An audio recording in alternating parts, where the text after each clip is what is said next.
Amin. Wa sallallahu wa sallam wa barak ala abdihi wa rasulihi nabiyina Muhammad wa ala alihi wa ashabihi ajma'in. Amma ba'd.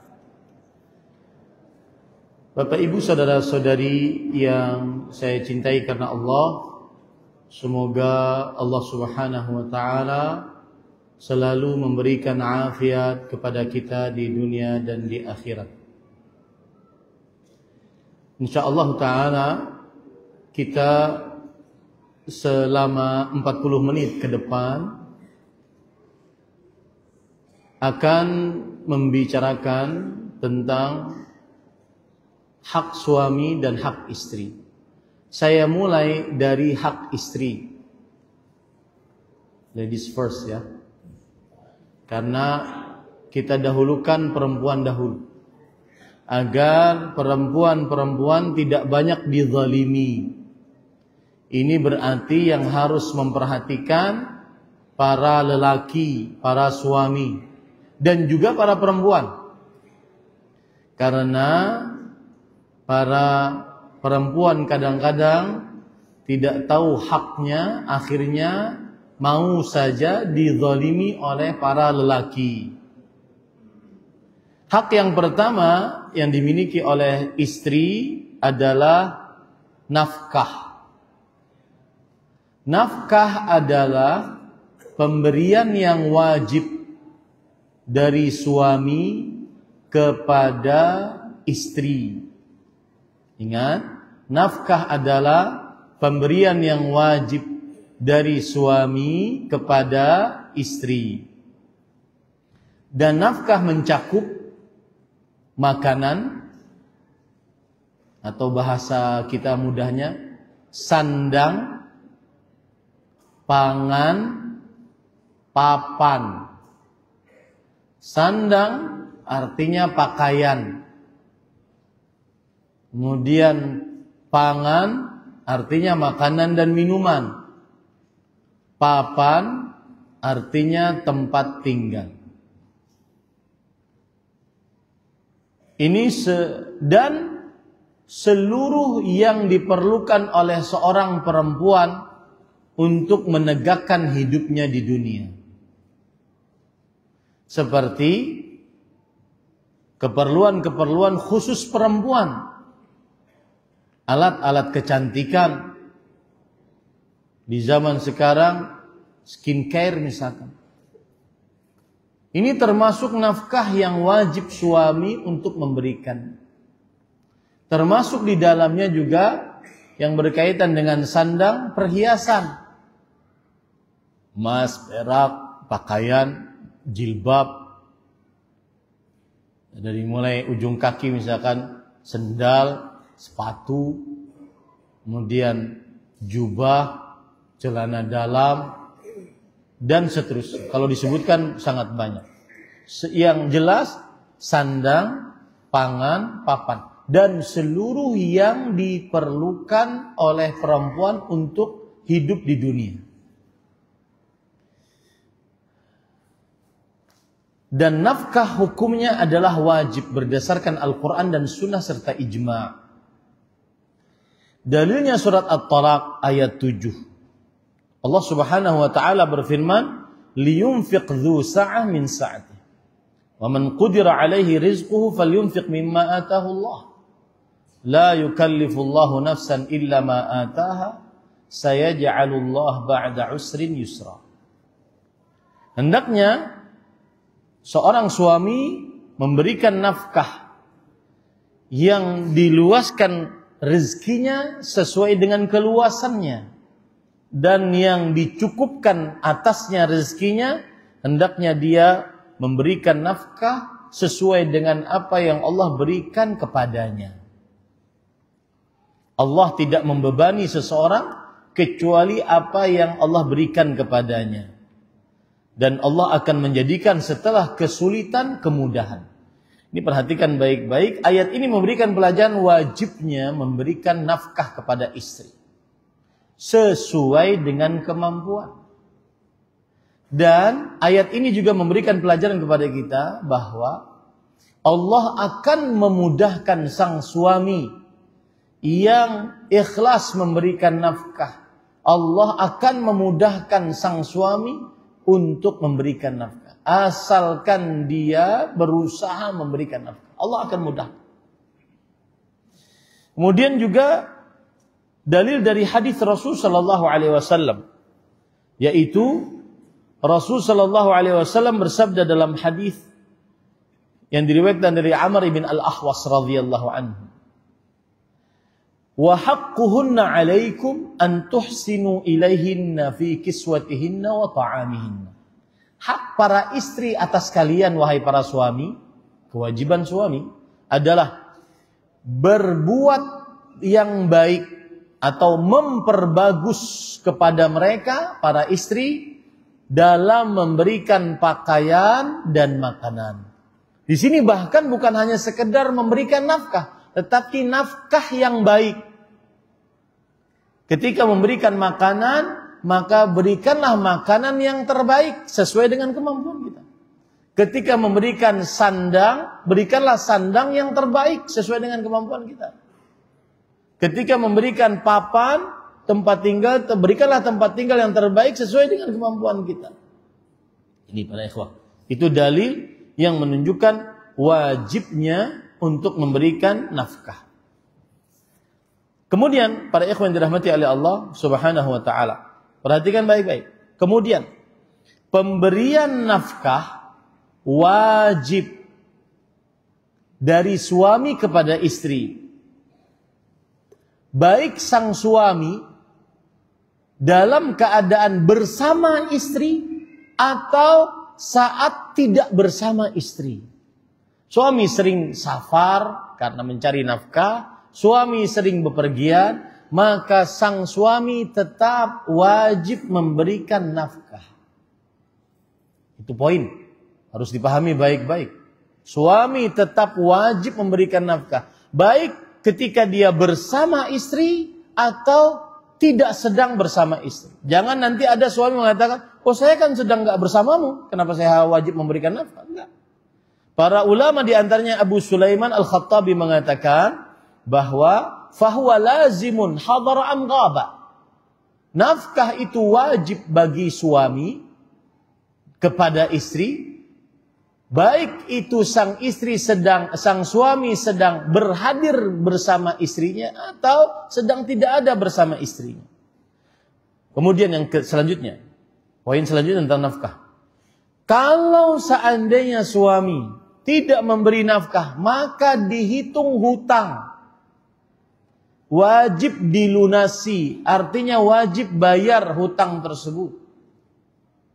Abu Sulaiman Al-Khattabi rahimahullah berkata, fa illam yajid fi waqtih kana daynan alaihi kasairil huquqil wajibah. Sawa'un farada alaihi al-qadhi alaihi ayyam ghaibatihi aw lam yufrid. Kalau seandainya sang suami belum bisa memberikan nafkah pada saat wajibnya dia memberikan nafkah, maka itu berarti hutang atas suami sebagaimana seluruh hak-hak wajib lainnya. Jadi kalau tidak beri nafkah, hutang dia. Misalkan sang suami kabur, selama itu dia tidak beri nafkah, maka selama itu sang suami berhutang kepada istrinya yang wajib dibayar. Apa dalilnya para ikhwah? Hadis riwayat Imam Abu Daud, Rasul sallallahu alaihi wasallam bersabda, "Kafa bil mar'i itsman an yudayya man yaqut." Cukup seseorang dianggap sebagai seorang yang berdosa ketika dia melalaikan orang-orang yang di bawah tanggung jawabnya, yaitu istrinya. Dia ambil anak perempuan ini dari rumah orang tuanya, yang asalnya anak perempuan ini dinafkahi oleh orang tuanya, diberi sandang, pangan, papan, istimewa oleh orang tuanya. Engkau ambil, engkau bawa ke dalam rumahmu, dipisahkan dari orang tuanya, maka apa yang dia dapat dari orang tuanya, semestinya sang suami memberikannya kepada istrinya. Makanya di sini saya pesan, sebagian laki-laki kan punya pemikiran begini, nikahin wanita kaya lah, janda kaya Khadijah kan enak, gak usah bayar nafkah. Enggak, ketika dia di rumah orang tuanya, dan orang tuanya orang yang diluaskan rezekinya, menyediakan asisten untuk anaknya, maka sang anak perempuan ini kita ambil, kita jadikan sebagai istri. Kalau kita mampu, kita pun wajib menyediakan asisten untuknya, sebagaimana ada asisten di rumah orang tuanya. Nah loh, hati-hati. Jangan seenaknya. Karena ada sebagian laki-laki yang modal kemaluan doang menikahnya. Ya. Ini para ikhwan yang dirahmati oleh Allah Subhanahu wa taala. Rasul sallallahu alaihi wasallam juga bersabda dalam hadis riwayat Imam Ibn Hibban, "Innallaha sa'ilun kulla ra'in amma istara'ah, ahafidha dzalik am dhayya, hatta yas'ala ar-rajul an ahli baiti." Allah akan bertanya kepada setiap pemimpin rumah tangga, apakah dia menunaikan hak-haknya atau menunaikan kewajiban-kewajibannya sebagai kepala rumah tangga, ataupun dia melalaikannya. Termasuk kewajiban kepala rumah tangga adalah memberikan nafkah. Baik. Kemudian para ikhwah, poin selanjutnya masih berkaitan dengan nafkah. Suami memberikan nafkah wajib kepada istrinya meskipun sang istri kaya raya. Yang saya sebutkan tadi. Meskipun sang istri kaya raya, wajib memberikan nafkah. Kenapa demikian? Para ikhwan yang dirahmati oleh Allah Subhanahu wa taala. Karena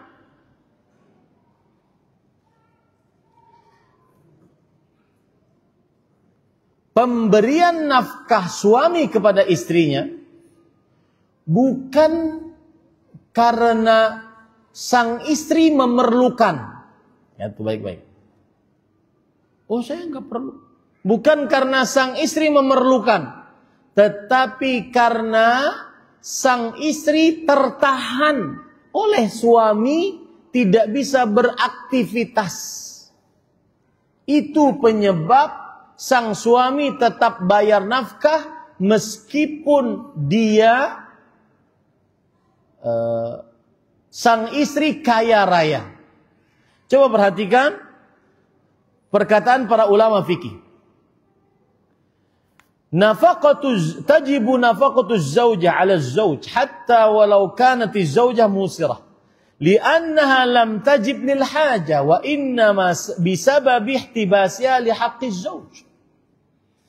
Wajib menafkahi istri atas suami.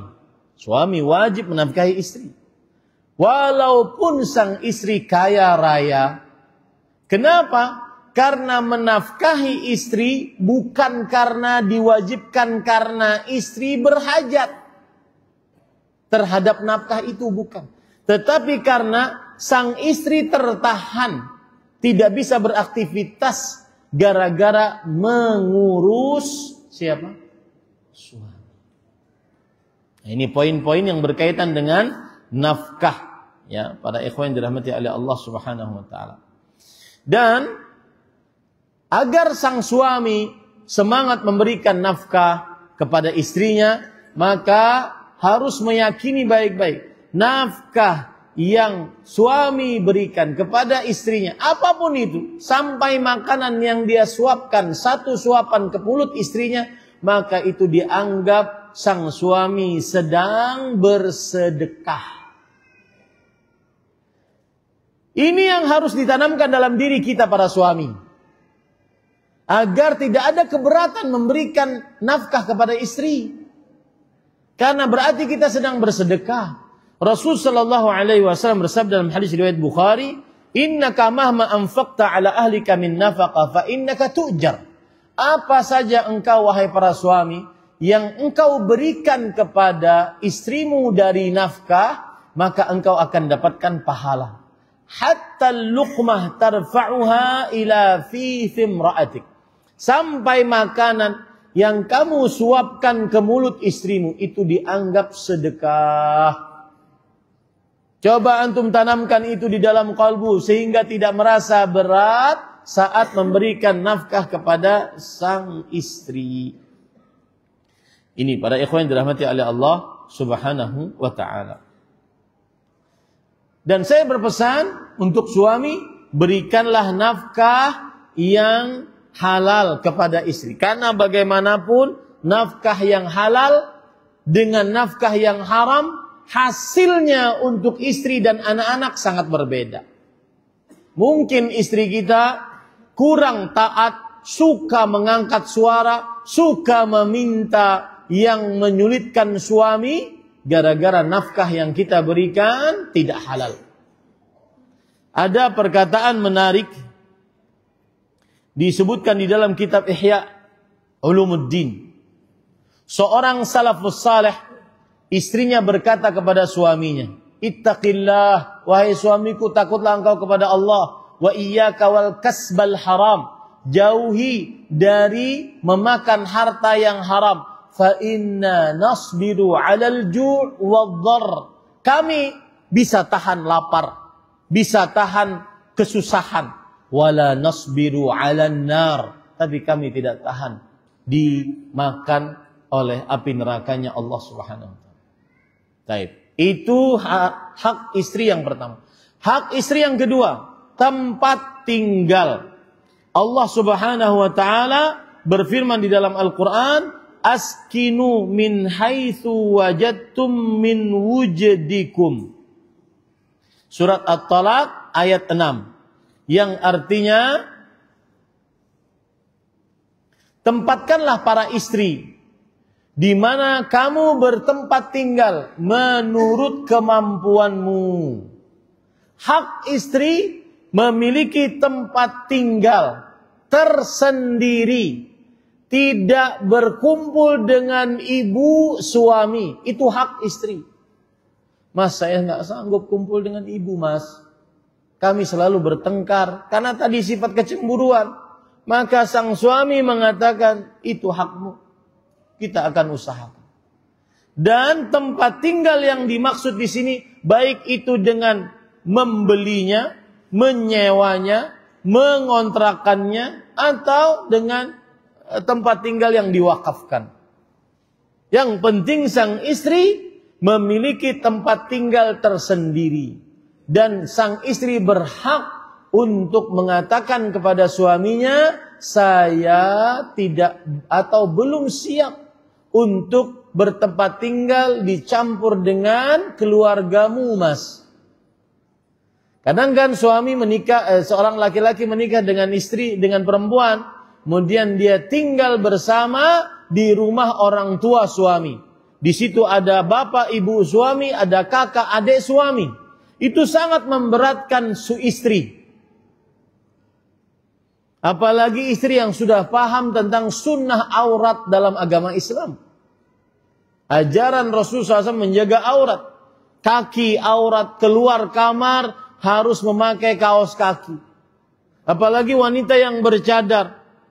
Ketika dia keluar kamar, maka biasaan dia bercadar, dia harus bercadar karena ada ipar-iparnya. Maka hak istri untuk mendapatkan tempat tinggal tersendiri. Ya, dalilnya tadi, surat apa tadi? Surat At-Talaq ayat 6. Kemudian para ikhwan yang dirahmati oleh Allah Subhanahu wa taala, termasuk hak istri, perhatikan baik-baik,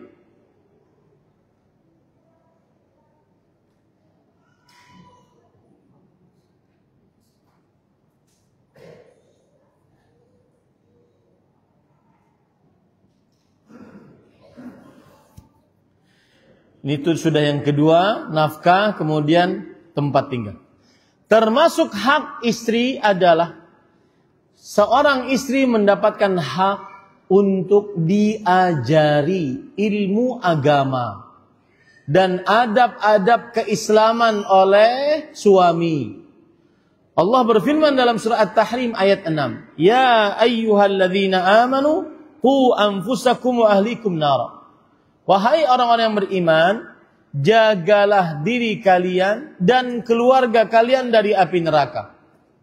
Ali bin Abi Thalib radhiyallahu anhu berkata, "Allimu anfusakum wa ahlikum al-khaira wa addibuhum." Ajari istri kalian dan suami ajari istri-istri kalian adab-adab keislaman dan hal-hal yang baik dalam Islam. Itu hak istri. Wahai para suami, jika engkau tidak bisa memberikan pendidikan Islam, ajaran Islam, adab-adab keislaman yang kau didikan, maka biarkan sang istri belajar dengan seorang ustadz, baik di masjid, offline atau online. Asalkan menjaga kehormatan sang istri. Dan itu termasuk kewajiban suami. Perhatikan di dalam kitab Ruhul Ma'ani oleh Al-Alusi, beliau berkata, "Wastudilla ala annahu yajibu ala rajul ta'allumu ma yajibu minal faraid wa ta'limu li haula." Diambilkan dari ayat ini, At-Tahrim ayat 6, wajib bagi seorang laki belajar hal-hal yang diwajibkan dalam agama dan mengajari mereka, para istri dan anak-anaknya. Ini hak yang ketiga yang wajib dilakukan oleh suami. Kemudian para ikhwan yang dirahmati oleh Allah Subhanahu wa taala, hak yang keempat yang dimiliki oleh istri adalah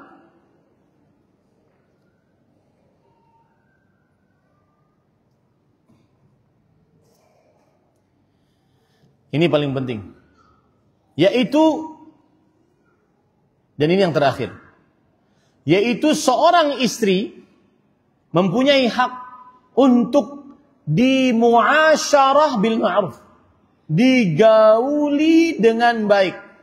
Ini bukan hanya urusan pergaulan di atas ranjang, tetapi dalam kehidupan sehari-hari digauli dengan baik. Dalilnya surah An-Nisa ayat 19. Wa'ashiruhunna bil ma'ruf. Gauli istrimu dengan baik. Lihat, ada orang yang marah banget sama saya dengan video. Semestinya suami yang lebih perhatian dan mengayomi istri. Ada orang dari luar negeri, negara jiran kita, marah-marah di media sosial dan mencela video saya tentang hal ini. Ini dalilnya. Ini ayat diberikan redaksi kepada istri, kepada suami. Wahai suami, bergaulilah istrimu dengan baik. Itu redaksi kepada suami. Ya, gaulilah istrimu dengan baik. Ini para ikhwan yang dirahmati oleh Allah Subhanahu wa taala. Taib, sekarang bagaimana cara menggauli istri dengan baik? Saya akan bacakan dari beberapa kitab tafsir. Di antaranya tafsir Imam Ibnu Jarir At-Tabari rahimahullah. Perhatikan baik-baik para ikhwan yang dirahmati oleh Allah Subhanahu wa taala. Yang pertama adalah alla ya'bisa fi wajhiha bighairi dzam. Jangan bermuka masam, ketus di hadapan istri tanpa dosa sang istri, tanpa kesalahan sang istri. Satu. Yang kedua, termasuk muasyarah bil ma'ruf an yakuna muntaliqan fil qaul la faddan wala ghalidhan wala mudhiran mailan ila ghairiha. Ini penting sekali. Hendaknya dia berkata-kata yang santun, lembut kepada istrinya, bukan kasar, bukan keras, dan tidak menampakkan di dalam ucapannya keinginannya kepada selainnya. Tidak kasar, tidak keras, tidak suka menampakkan keinginannya kepada selainnya. Maksudnya begini para ikhwah, kadang-kadang suami itu meskipun dalam nada bercanda, kadang-kadang terlalu berlebihan. Ya, misalkan ngancam-ngancam poligami atau menceritakan perempuan lain ini lebih enggak boleh itu kepada istri. Kalau mau ingin poligami, enggak usah bercerita-cerita, lakukan saja langsung. Iya, iya betul. Tapi untuk ngancam-ngancam, apalagi kadang-kadang begini, awas lo, mangap gua cerai lo. Nggak boleh. Anggap cerai gimana? Nggak boleh.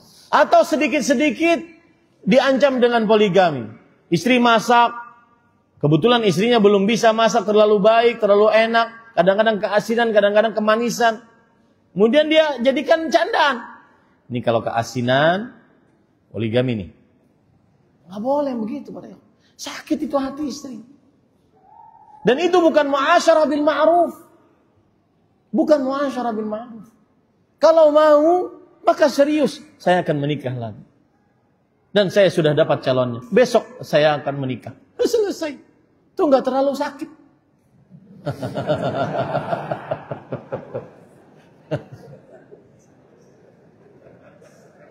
Ya itu laki itu, gitu. Daripada mendung aja nggak hujan-hujan. Ya, saya punya teman di sebuah kota. Kalau ketemu dia, bicarakan, saya temani dia itu udah mulai 20 tahun yang lalu. Kalau ngomong sama dia pasti tentang poligami, tapi enggak gitu. Ya, subhanallah. Ya jangan bicarakan seperti itu kepada istri. Saya pernah bilang, antum mati, meninggal dunia, itu bagi istri lebih ringan dibandingkan antum poligami. Betul apa betul, Bu? Nah.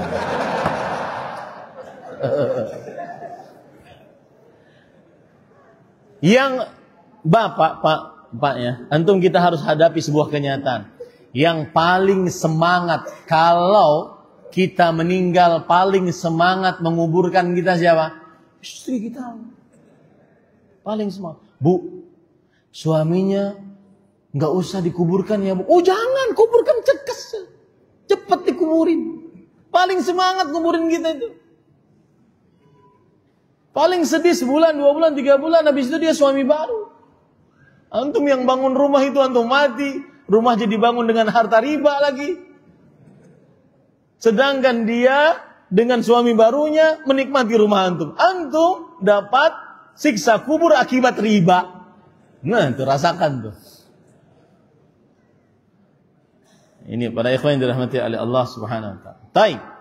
Kemudian Imam Ibnu Al-Qurtubi rahimahullah, jadi tidak boleh wala mudhiran mailan ila ghairiha. Jangan menampakkan ucapan ataupun kelakuan yang lebih condong kepada selainnya, itu menyakiti istri. Itu bukan muasyarah bil ma'ruf. Maka jangan sering-sering, gimana sih fulana, cantik enggak? Enggak usah nanya. Enggak usah nanya, kalau mau nikahin langsung. Ya, karena itu menyakitkan istri, menyakitkan istri. Saya sering berkata kepada yang berpoligami, saya katakan, semestinya menikah satu itu mendapatkan ketentraman, rasa cinta, rasa kasih sayang yang besar dari istri yang pertama. Kalau menikah 2, semestinya lebih tenang, lebih cinta besar, lebih kasih sayang. 3 apalagi, 4 apalagi. Ya, ini kadang-kadang karena prakteknya salah, bukan poligaminya, syariat poligaminya yang salah. Kadang-kadang prakteknya salah, akhirnya kalau ditanya, bagaimana poligami? Gimana? Ya, ini para ikhwan yang dirahmati oleh Allah Subhanahu wa ta'ala. Ini saya hanya bercerita. Saya pernah baca sebuah buku fikih. Dan saya pernah dengar juga ceramah bahwa tanda qanaah. Qanaah itu apa sih? Qanaah itu unsurnya 3. Pertama, ar-ridha bima a'tallah walau duna kifayah. Ridha dengan pemberian Allah walaupun kurang dari cukup. Yang kedua, al-istighna bil mawjud, mencukupkan dengan yang ada. Yang ketiga, adamut tafaqqud bil mafqud, adamul bahthi bil mafqud, tidak mencari yang tidak ada. Saya ulangi, qanaah ada 3. Ridha dengan pemberian Allah walau kurang dari cukup. Yang kedua, mencukupkan dengan yang ada. Yang ketiga, tidak mencari yang tidak ada. Nah, di buku yang saya baca, ini bukan dari saya, di buku yang saya baca, termasuk potret qanaah, suami beristri satu. Nah, Bu, termasuk potret qanaah, suami istri satu. Ridho dengan pemberian Allah walau kurang dari cukup. Kurang Ustaz, kurang tinggi Ustaz. Kurang putih Ustaz. Kurang semampai, rambut kurang panjang, itu terong. Tidak mencari yang tidak ada, mencukupkan dengan yang ada. Nah, ini ceramah seperti ini ibu-ibu paling senang nih. Itu menurut buku itu. Ya. Saya dengar ceramah kemarin dari seorang syekh, Imam Syafi'i mengatakan hendaknya para penuntut ilmu mencukupkan dengan satu istri. Dan Syekh Muhammad bin Shalih Al-Utsaimin rahimahullah juga mengatakan asalnya satu. Karena kalau 2, 3, 4 mau tidak mau akan khawatir terkena kezaliman. Yaitu tidak adil. Tetapi syariat poligami diperbolehkan. Maka yang masuk ke dalam dunia itu jangan sampai berbuat zalim. Harus punya 3 keistimewaan. Yang pertama, nafkah yang super. Yang kedua, fisik yang super. Yang ketiga, perasaan yang super. Jangan sampai nafkahnya kurang, fisiknya kurang, kemudian perasaannya tidak sanggup bersabar dengan keadaan para istri. Karena para ikhwah, kadang-kadang yang seperti itu harus orang yang sabar, kuat kesabarannya. Sebagaimana Rasulullah sallallahu alaihi wasallam dan para sahabat yang lain. Baik, ashiruhunna bil ma'ruf yang lain adalah thayyibu aqwalakum lahunna. Ucapkan yang baik, ucapan-ucapan terhadap istri.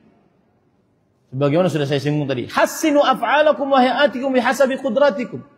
Perbaiki perbuatan kalian, keadaan kalian sebagaimana sesuai dengan kemampuan kalian. Ini para ikhwan yang dirahmati oleh Allah Subhanahu wa taala. Taib. Termasuk daripada ashiruhunna bil ma'ruf adalah, perhatikan baik-baik, saya akan sebutkan dengan cepat, yaitu bermuka yang tersenyum di hadapan istri. Tidak mudah marah-marah. Kemudian berucap yang baik di hadapan istri. Kemudian selanjutnya adalah, ini agak banyak, yaitu mendengarkan apa yang sedang istri bicarakan. Mendengarkan apa yang sedang istri bicarakan. Karena sebagian suami mengatakan begini, ketika sang istri mulai memberikan saran atau ingin ngomong, diam. Nggak boleh begitu, nggak boleh. Ya. Yang selanjutnya adalah masuk ke rumah dengan mengucapkan salam. Sebagaimana sabda Rasulullah SAW kepada Anas bin Malik, "Ya bunayya, idza dakhalta ala ahlik fasallim, yakun salamuka barakatan 'alaik wa ala ahli baitik." Wahai anakku, yaitu Anas bin Malik, beliau bersama Rasulullah SAW dari mulai kecil. Jika engkau masuk ke dalam rumahmu, di situ ada istrimu, maka ucapkan salam. Salammu tersebut adalah berkah atas dirimu dan atas istrimu. Jangan malu seorang suami mengucapkan salam, Assalamualaikum warahmatullahi wabarakatuh. Jangan malu. Sebagian suami punya gengsi untuk mengucapkan salam. Ya.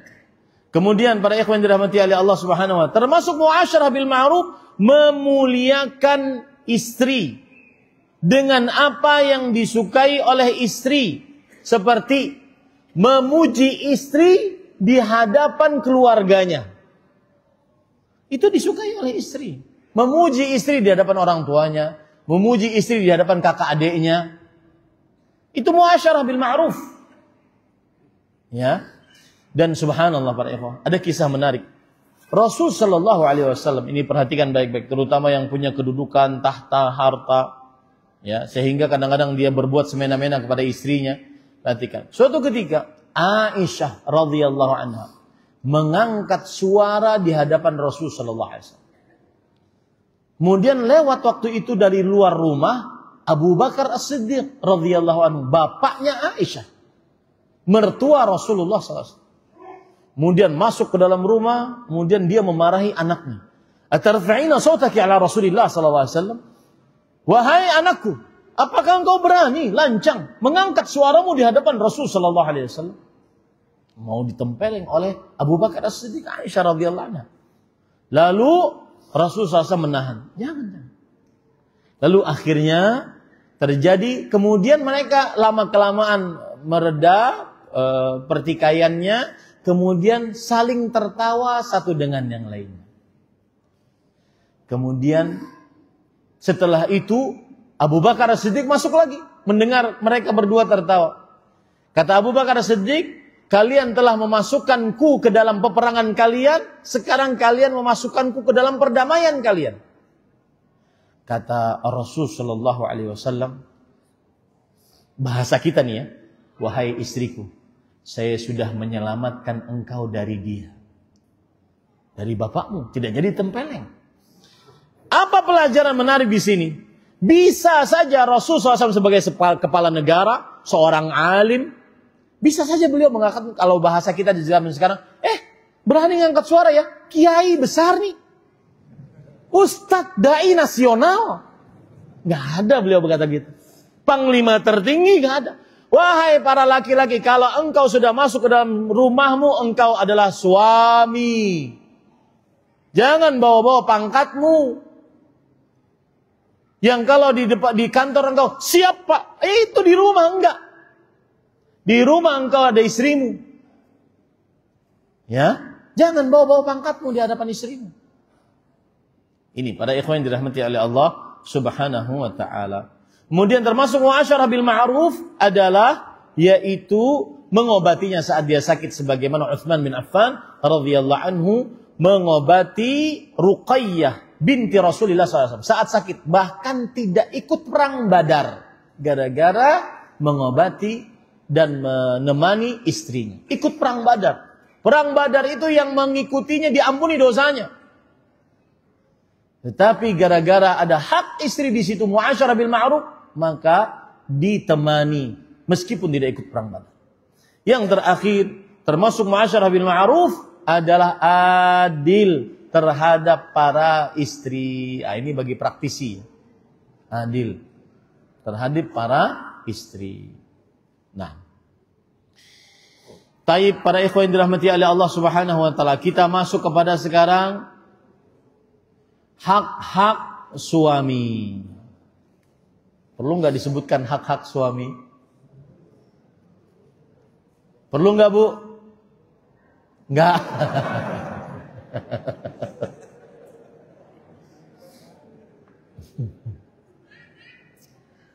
Itu yang saya ceritakan tadi malam. Saya mengadakan kajian dengan tema istri durhaka.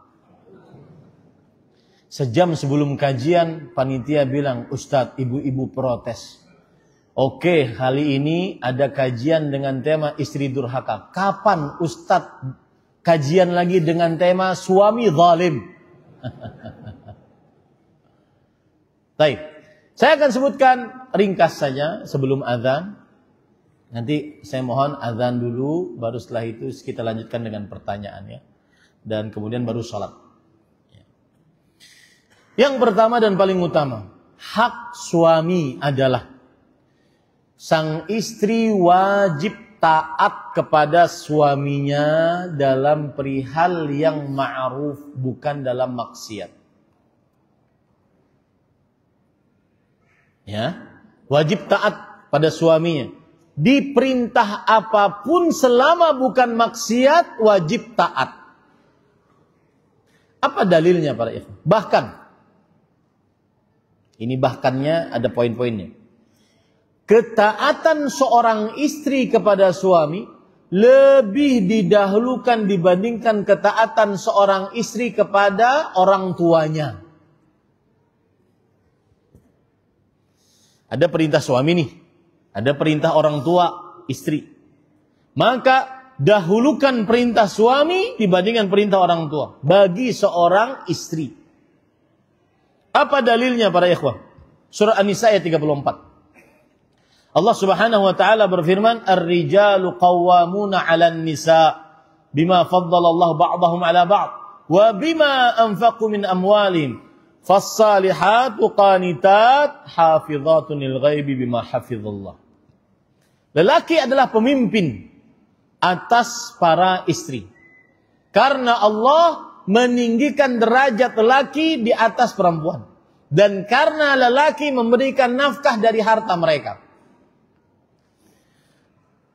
Dan wanita-wanita yang salihah adalah wanita yang qanitat. Apa arti qanitat? Makanya bagus anak perempuan dikasih nama anak qanitat. Artinya adalah muti'at li azwajihinna. Taat kepada suaminya. Taat kepada suaminya. Itu dalil dari Al-Quran. Dalil dari hadis Rasul sallallahu alaihi wasallam. Yaitu hadis riwayat Imam dari Abu Hurairah radhiyallahu anhu. Riwayat Imam An-Nasa'i. Rasul sallallahu alaihi wasallam ditanya, "Ayyun nisa'i khair?" Istri mana yang paling terbaik? Kemudian beliau berkata, Nabi Muhammad SAW bersabda, "Allati tasurruhu idza nadhar." Seorang istri yang menggembirakan suaminya jika sang suami melihat kepadanya. Wa tuti'uhu idza amar. Seorang istri yang mentaati suaminya jika sang suami memerintahkan. Wala tukhalifu fi nafsiha wala fi maliha bima yakrah.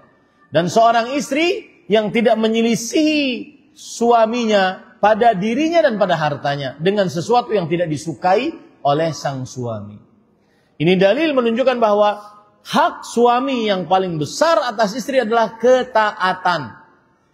Sang istri wajib taat kepada suaminya.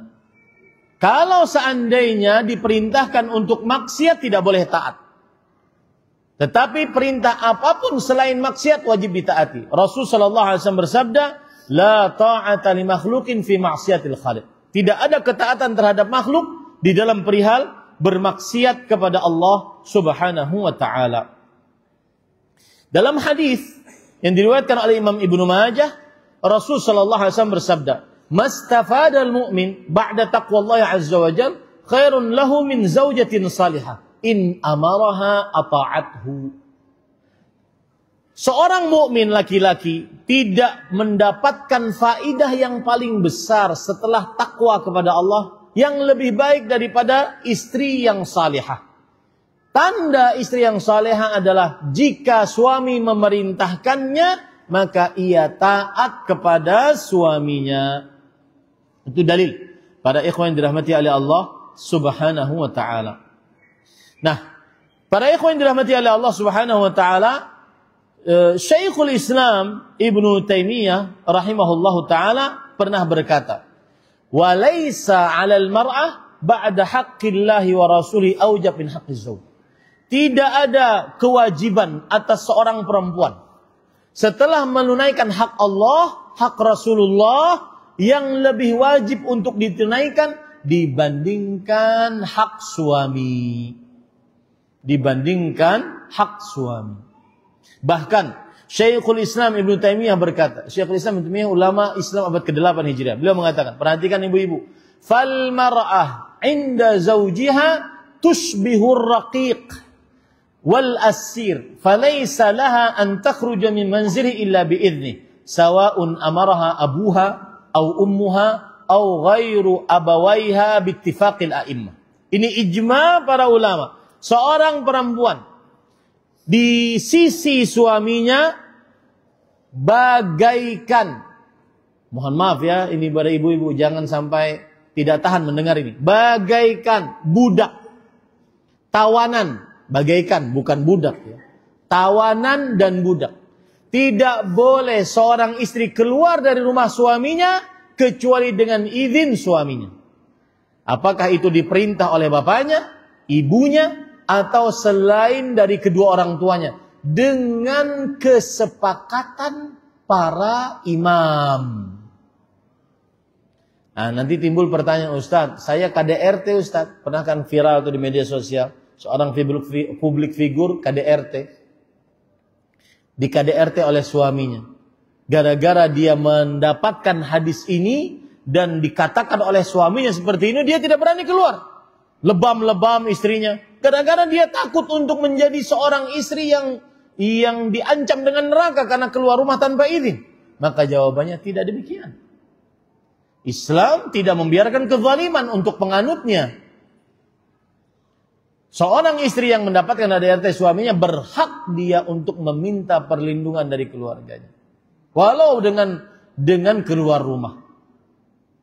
Ini maksudnya keluar rumah tanpa izin suaminya dalam hal yang kebiasaan. Tidak boleh seorang istri keluar rumah dalam hal yang biasa. Tapi kapan sang istri mendapatkan zaliman, berhak dia untuk keluar rumah. Itu adalah hak yang pertama. Hak yang kedua, yaitu sang suami berhak untuk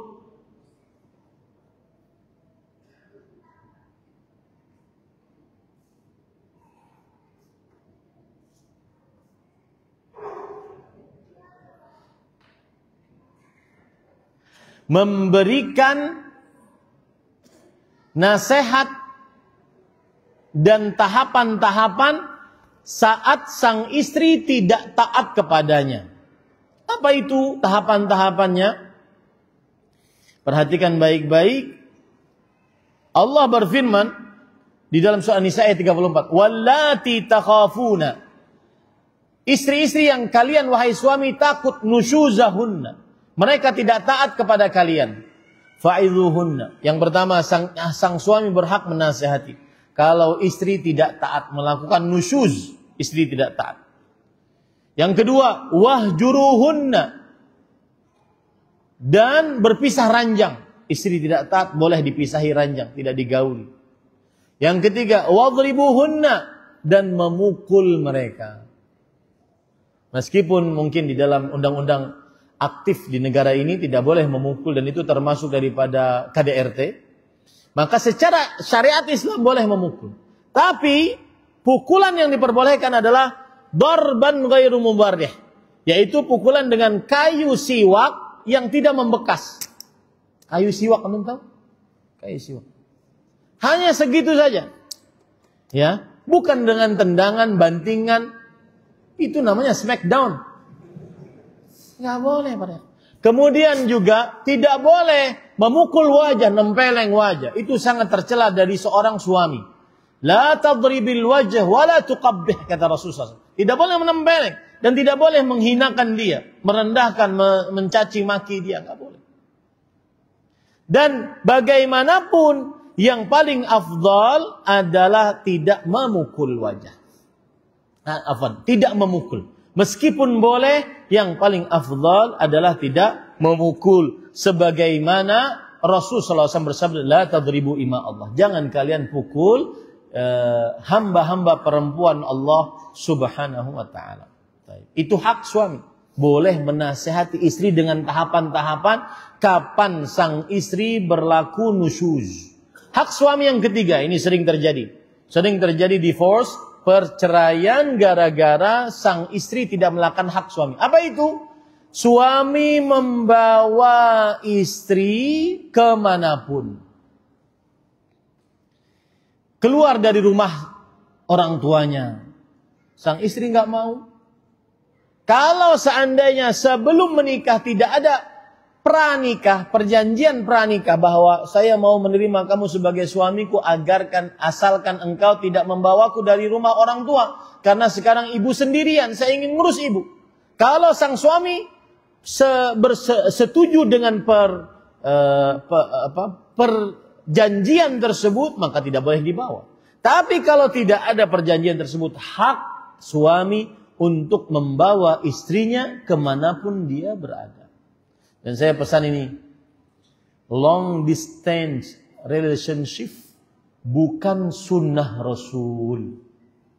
Suami istri jauh-jauhan itu bukan sunnah Rasul. Ya, Suami istri jauh-jauhan bukan sunnah Rasul. Itu yang ketiga. Yang keempat, hak suami adalah tidak berpuasa sunnah kecuali dengan izin suaminya. Itu hak suami. Ya, harus dengan izin suaminya. Kenapa demikian para ikhwah? Perhatikan baik-baik. Karena puasa sunnah, sedangkan melayani suami adalah wajib. Dan sunnah tidak bisa dikalahkan dengan yang wajib. Dan nafsu suami tidak bisa ditahan. Timbul pertanyaan, Ustaz, itu kalau puasa oke, lama, dari mulai subuh sampai maghrib kan. Tapi kalau sholat sunnah gimana? Sholat sunnah, apakah harus juga dengan izin suami? Maka kita katakan tidak. Karena sholat sunnah paling 2 menit. Tetap aja Ustaz 2 menit nggak tahan dia. Ya. Baik. Kemudian hak suami yang lain adalah tidak mengizinkan seorang pun masuk ke dalam rumah suami tanpa izin suami. Baik itu perempuan atau laki-laki. Baik itu keluarga istri atau bukan. Apalagi bukan. Harus dengan izin sang suami. Allah ta'zan fi baitiha ahadan illa biizni zawjiha. Tidak boleh mengizinkan seorang masuk ke dalam rumah suami kecuali dengan izin suami. Kemudian para ikhwan yang dirahmati oleh Allah, tidak boleh keluar rumah kecuali dengan izin suami. Itu hak suami. Kecuali dalam keadaan tadi terpaksa karena dia mendapatkan KDRT. Maka saya berpesan kepada ibu-ibu di sini, bukan seorang perempuan yang cerdas atau bukan seorang perempuan yang cerdas, tapi seorang perempuan yang bodoh ketika dia tetap berada di rumah yang dia di situ disiksa oleh suaminya. Dia berhak untuk meminta perlindungan dari orang lain. Kemudian para ikhwan yang dirahmati oleh Allah, termasuk hak suami adalah sang istri menjaga harta suami. Tidak boleh menghambur-hamburkan harta suami tanpa izin. Ustaz, kalau saya sedekahkan harta suami, haruskah izin dengan suami? Iya. Ustaz, kalau saya dapat di kantong suami uang, apakah itu berhak saya miliki? Biasa kalau mau nyuci kan dapat uang. Ya, maka tidak boleh, Bu. Itu hak suami. Kecuali sudah menjadi hukum kebiasaan. Sang suami tidak bertanya. Dan sang suami meridhokan. Tidak boleh itu. Tapi kan uangnya juga untuk makan makanan untuk masak di dapur, Ustaz. Walaupun. Kenapa? Karena harta suami, harta suami. Harta istri, harta istri. Tidak boleh. Harta seorang muslim adalah suci, tidak boleh diambil tanpa kebenaran.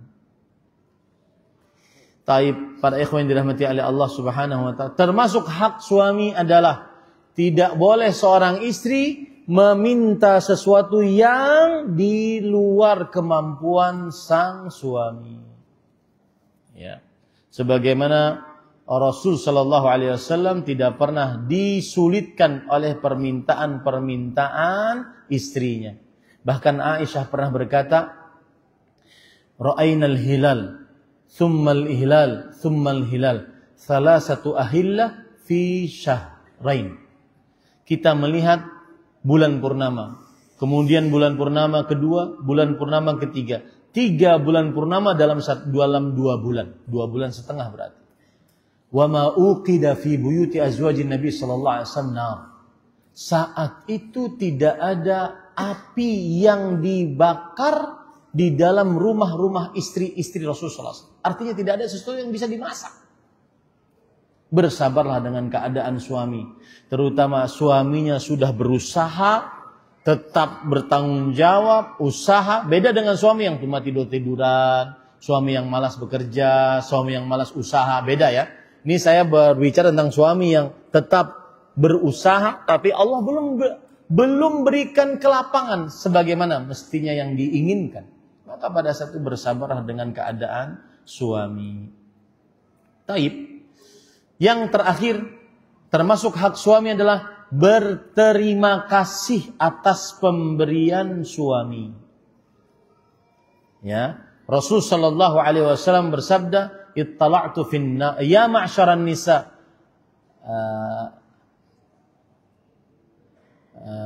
Wahai para perempuan, bertasaddaqna, bersedekahlah kalian, wa aktsirna listighfar, perbanyaklah istighfar. Fa inni ra'aitukunna aktsara ahlin nar.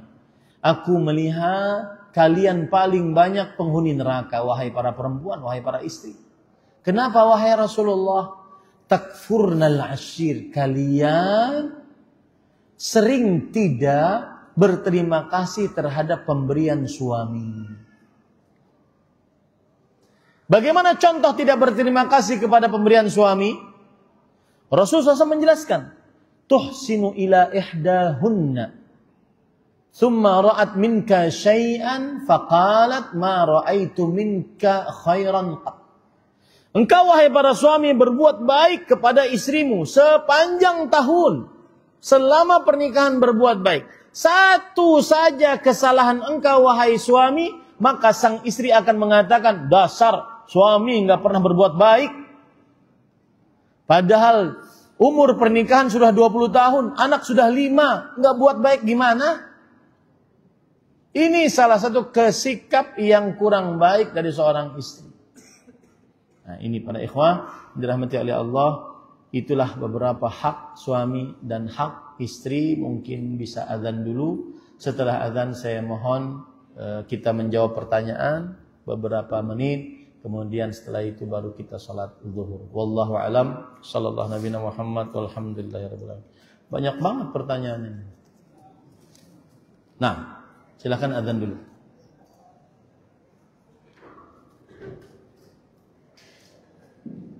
Allahu akbar.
Baik, sebelum saya menjawab pertanyaan, saya mohon izin untuk jawab pertanyaan dulu sekitar sampai jam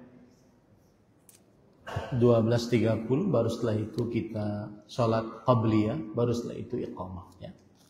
Jadi kalau seandainya pertanyaan sebanyak ini yang dijawab hanya sebagian, mohon dimaklumi ya, karena waktu.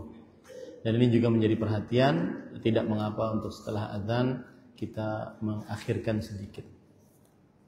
Baik, pertanyaan pertama adalah, Ustadz mohon nasihat buat kami keluarga yang sudah kenal sunnah, kadang masih kurang semangat buat menuntut ilmu, semangat kerja dunia tapi lembek buat akhirat. Jawabannya adalah, agar semangat menuntut ilmu, maka kita harus ingat baik-baik, kerja yang kita lakukan untuk dunia itu perlu ilmu. Harta yang kita dapatkan itu memerlukan ilmu agama, agar dengan ilmu agama tersebut kita bisa menggunakan harta sebaik-baiknya. Itu satu. Yang kedua, kita harus yakini baik-baik bahwa Allah menciptakan kita ini untuk beribadah. Ibadah itu macam-macam. Ibadah mahdah, ibadah ghairu mahdah. Salat, puasa, zakat, haji. Atau ibadah-ibadah bakti orang tua, menyambung hubungan rahim, berbuat baik kepada tetangga, memuliakan tamu. Semua itu memerlukan ilmu agama. Tidak bisa kita melaksanakan tujuan dari penciptaan kita oleh Allah, yaitu beribadah, kecuali dengan menimba ilmu agama. Kemudian yang ketiga, jangan sampai, ini nasihat untuk para kepala keluarga, jangan sampai kita menjadi seorang yang awam dalam ilmu agama. Ini kebanyakan terjadi parsialitas pembagian, maksud saya, di antara para keluarga di tengah kaum muslimin. Oh, wajarlah, itu kan anak pesantren, bapaknya kan ustadz, bapaknya kan kiai, wajarlah dia paham agama. Kita ini kan orang awam, nggak terlalu penting untuk mempelajari dalam-dalamnya ilmu agama. Yang penting kan bisa sholat. Ini keliru. Tidak boleh seperti ini. Menuntut ilmu agama hukumnya wajib. Talabul ilm fariidhah ala kulli muslim. Menuntut ilmu agama hukumnya wajib. Kenapa wajib? Karena dia tidak bisa mengerjakan ibadah dan syariat-syariat Islam kecuali dengan ilmu agama. Kemudian para ikhwah, harta yang kita cari, semangat itu tidak akan manfaat jika tidak dibarengi dengan ilmu agama. Yang ada malah menjerumuskan seseorang ke dalam maksiat jika tidak dibarengi dengan ilmu agama. Dan harta yang kita miliki itu akan menjadi harta warisan kapan kita mati. Tetapi harta yang dibarengi dengan ilmu agama, akhirnya kita menanamkan kepada anak kita keilmuan, ketakwaan, ibadah. Itu yang akan menjadi ladang pahala bagi kita setelah kita meninggal. Ini ada cerita menarik. Umar bin Abdul Aziz, seorang tabi'i, dan beliau disebut-sebut sebagai khalifah kelima yang paling adil. Kan khalifah itu ada 4, Abu Bakar, Umar, Utsman, Ali.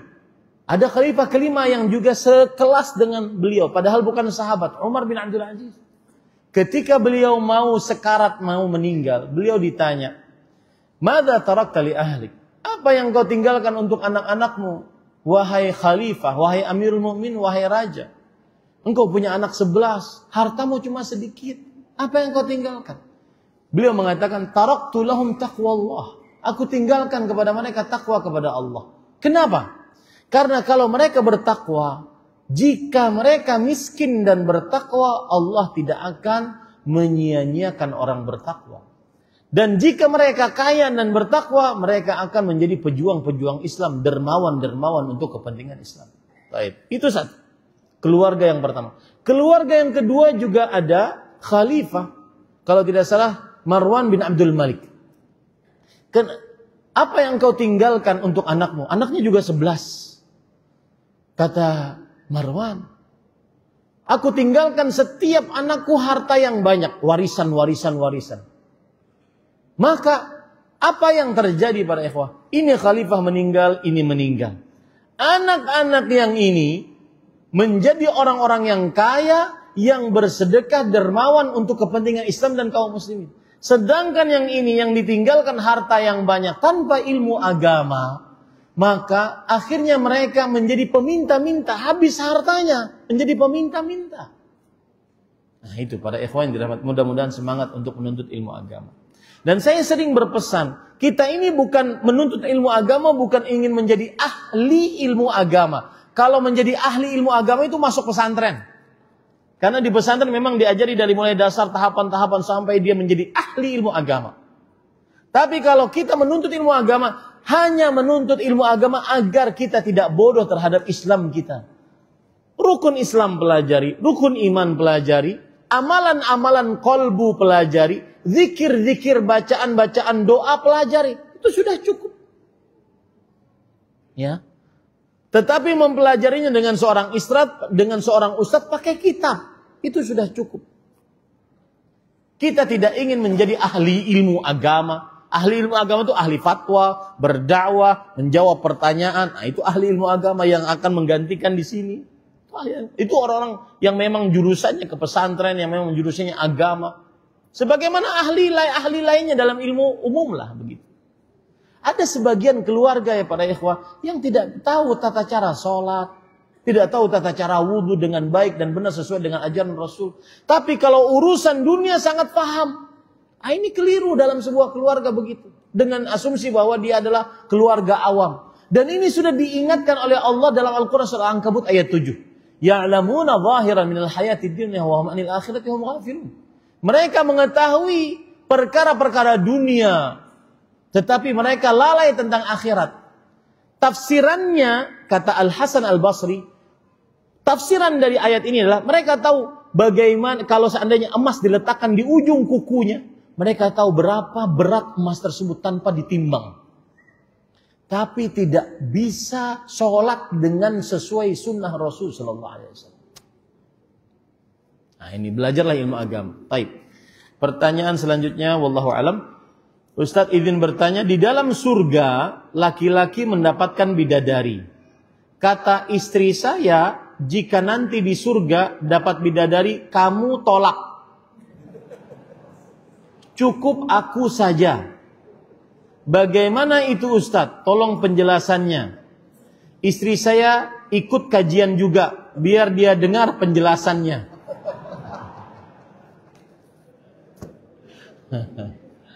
Subhanallah. Ada seorang syekh ditanya dengan pertanyaan yang sama. Syekh, bolehkah saya berdoa kepada Allah? Ya Allah, masukkan saya dan suami saya ke dalam surga. Kata syekh, boleh. Kemudian doa selanjutnya, boleh. Ya Allah, masukkan saya dan suami saya ke dalam surga. Dan jangan beri kepada suami saya bidadari. Syekh menjawab, wahai para istri, kalian ini sudah menyiksa kita di dunia. Tidak bisa poligami, di akhirat juga.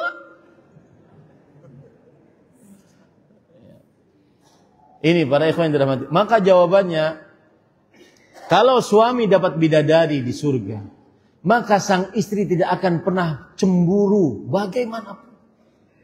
Bahkan kedudukan perempuan dunia yang masuk surga lebih afdal dibandingkan bidadari.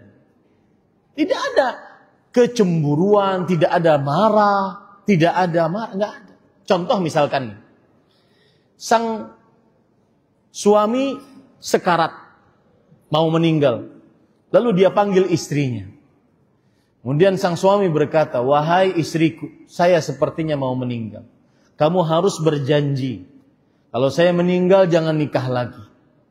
Sang istri kan mau tidak mau menjaga perasaan suaminya. Iya, saya janji bang, gak nikah lagi. Asal abang selamat, asal abang sehat. Ternyata sang suami meninggal.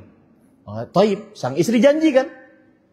meninggal, habis masa iddah 4 bulan 10 hari, banyak kumbang-kumbang dari Masjid Al-Hayah yang yang ingin melamar si perempuan tersebut. Lalu dia bertanya, Ustadz, gimana ya Ustadz? Saya sudah janji jangan dengan suami saya. Pertanyaannya, apakah kalau saya melanggar janji, lalu nanti suami saya masuk surga, dan saya dengan suami terakhir saya masuk surga? Karena memang hadisnya kan begitu. Al-mar'atu li akhiri azwajihinna. Seorang istri akan bersama suami terakhirnya di surga. Nanti kalau suami saya masuk surga, saya dengan suami baru saya masuk surga, kami bertemu gimana? Hah? Mana janjimu? Nggak akan terjadi itu. Yang ada kalau berpapasan, Assalamualaikum, Alhamdulillah. Itu ucapan penghuni surga. Wa akhiru da'wahum anilhamdulillahi rabbil alamin. Ya, nggak ada. Hah? Ingkar janji kamu ya? Nggak ada itu. Maka jawabannya para ikhwah, walaupun suami dapat bidadari, tidak ada kecemburuan, tidak ada kemarahan. Ya, wallahu a'lam. Saya pernah ceramah, lalu saya katakan di surga kelak kita akan boleh minum khamr. Habis kajian, misalkan saya masuk ke kamar tersebut, ada bapak-bapak tua, kakek-kakek, bilang ke saya, Ustadz sudah mengajarkan ilmu yang menyimpang. Ustadz harus bertobat. Saya menghadapinya tenang saja. Ada apa kek? Apa salah saya? Ustadz sudah membolehkan minuman yang memabukkan. Kek, itu di surga. Enggak tahu urusan pokoknya Ustadz. Semua khamr haram. Di dunia atau di akhirat. Padahal Allah berfirman dalam Al-Quran, khamrin ladzatin lisyaribin. Di dunia, di akhirat, di surga nanti ada sungai yang isinya khamr, lezat untuk bagi yang minumnya, bukan memabukkan. Nah, ini semua menunjukkan bahwa apa yang di dunia sama namanya di akhirat, cuma nama saja yang sama. Adapun rasanya berbeda. Begitu juga mempunyai bidadari, istri yang kedua, ketiga, keempat. Nggak ada rasa cemburu, nggak ada rasa marah. Wallahu a'lam. Bolehkah suami bersedekah kepada saudara-saudaranya atau kerabat tanpa bertanya terlebih dahulu kepada istri sementara kedua orang tua sudah tiada? Jazakumullahu khairan. Jawabannya boleh. Karena harta-harta suami. Tetapi termasuk muasyarah bil ma'ruf, adab kepada, bukan adab ya, termasuk pergaulan yang baik dengan istri adalah seorang suami berkata yang baik kepada istrinya tentang pengelolaan harta. Termasuk di dalamnya bersedekah kepada saudara, suami. Dan saya ingin menyinggung di sini. Saya ada adik. Apakah adik saya ini ketika bapak ibu saya sudah tidak bisa menafkahi adalah kewajiban bagi saya untuk menafkahinya? Iya, kalau saya mampu. Terutama adik laki-laki selama belum baligh. Yang kedua, adik perempuan selama belum menikah. Kalau sudah baligh yang laki-laki dan kalau perempuan sudah menikah, maka tidak wajib bagi suami atau kakak dalam hal ini untuk menafkahi adik-adiknya. Nah, pertanyaan tadi, apakah harus minta izin kepada istri? Tidak wajib minta izin. Karena itu hak atau harta khusus milik istri. Sebagaimana istri tidak wajib minta izin kepada suami ketika menggunakan hartanya. Misalkan sang istri dapatkan harta warisan, dia ingin beli itu, beli ini, kasih itu, kasih, tidak wajib. Tetapi adabnya istri adalah memberitahu kepada suami. Rasulullah SAW bersabda, la tunfiqul mar'ah syai'an min malha illa bi'izni zawjiha. Tidak boleh seorang istri menginfakkan hartanya kecuali dengan izin suaminya. Ini adab, tidak wajib. Karena itu adalah hak istri, harta istri. Harta seorang muslim atau muslimah suci, tidak boleh diambil kecuali dengan izin suami, kecuali dengan izinnya. Wallahu a'lam. Bagaimana cara mempertahankan agar rasa sakinah, mawaddah, warahmah selalu ada dan tidak luntur sampai akhir hidup? Ini kajian kita dari 3 jam yang lalu. Ya, silakan cek lagi kajiannya, wallahu a'lam. Baik.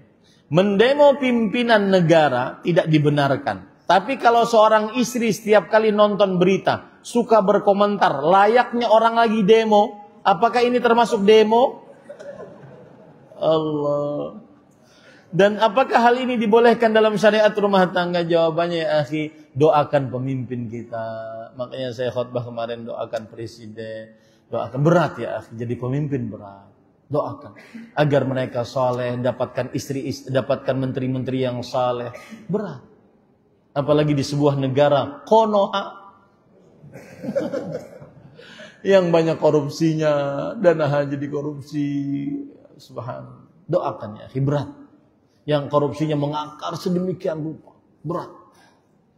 Aturan khusus untuk haji ini misalkan, kita itu haji 220.000 orang. Itu kita punya bargaining besar untuk pemerintah di sana yang mengurus Mekah. Kita sebenarnya punya positioning yang kuat. Saya mau tendanya di depan, di Mina. Saya mau hotelnya yang bagus. Nih saya bayar.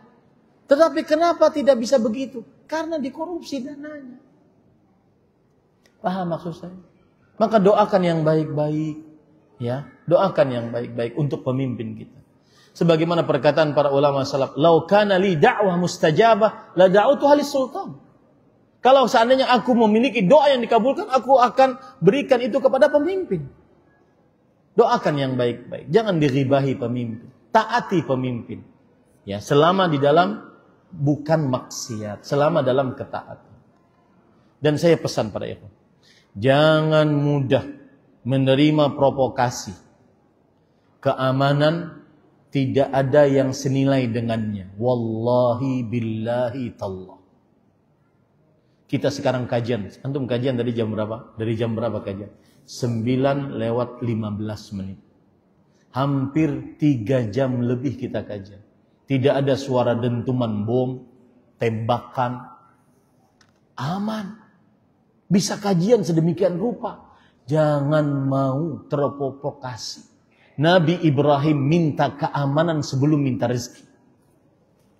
Jangan mau diajak demo. Tidak pernah ada demo mendatangkan kebaikan. Meskipun dalam sistem demokrasi dibolehkan demo. Dan saya pesan di sini, dalam majelis ini, siapapun yang memberi fatwa, doktorkah, salafikah, yang membolehkan, boleh katanya berdemo. Gak boleh, Pak. Tidak pernah mendatangkan kebaikan. Bukan dari cara Islam. Itu yang meninggal. Siapa yang bertanggung jawab?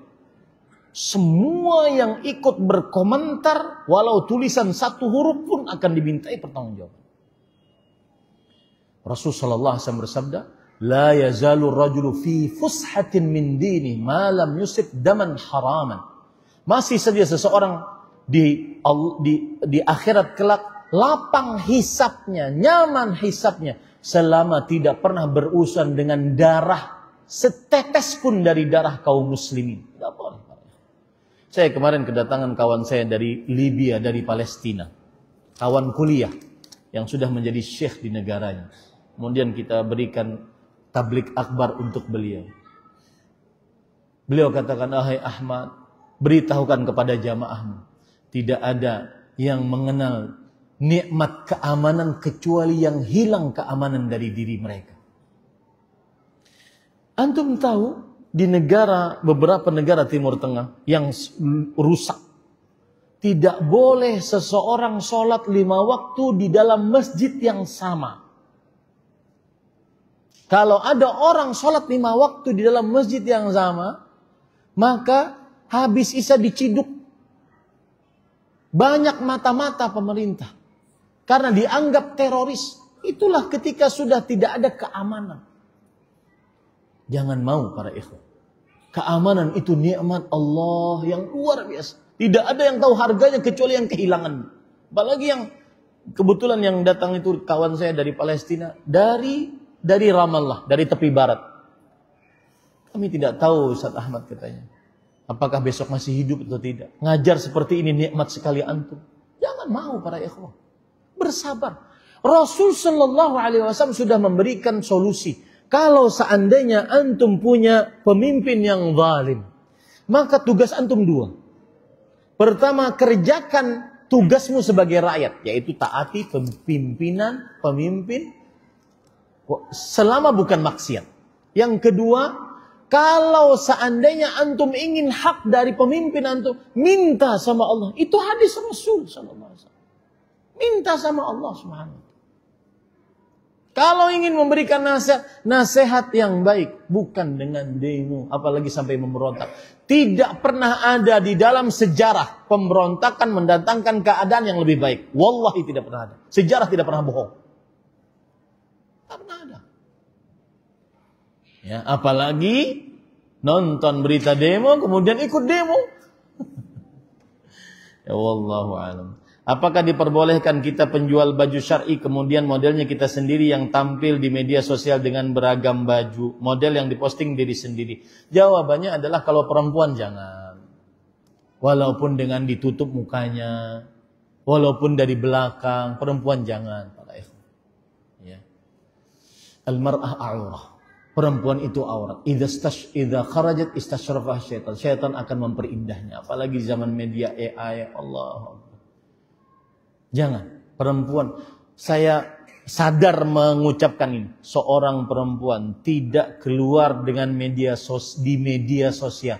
Walau sejempol kuku, jempol kakinya. Jangan keluar. Apalagi wajahnya. Apalagi buah dadanya, apalagi pantatnya, jangan keluar. Dan laki-laki harus tidak boleh menjadi seorang yang dayuth. Dayuth itu apa? Membiarkan keluarga perempuannya tampil di media sosial, memperlihatkan kecantikan wajah, perhiasan, kecantikan kemolekan tubuh, dan seterusnya. Wallahu a'lam. Kalau saya mengajak kebaikan Kalau saya mengajak kebaikan sama saudara, contoh salah satu pesantren butuh meja ngaji 100 EA, saya mampu beli 30 EA, sisanya dibantu saudara saya. Apakah ini termasuk ria? Tidak. Ria itu pengertiannya gini. Ini perhatikan ria. An yudhiral insan amalahu amaman nas liyamdahuhu. Seorang manusia memperlihatkan amalnya di hadapan manusia agar dipuji. Agar dilihat kemudian dipuji. Dua hal. Dilihat dan dipuji. Kalau hanya ingin dilihat agar diikuti, bukan riya. Wallahu a'lam. Apabila seorang suami tidak mau menggauli istri selama lebih dari 10 tahun. Subhanallah.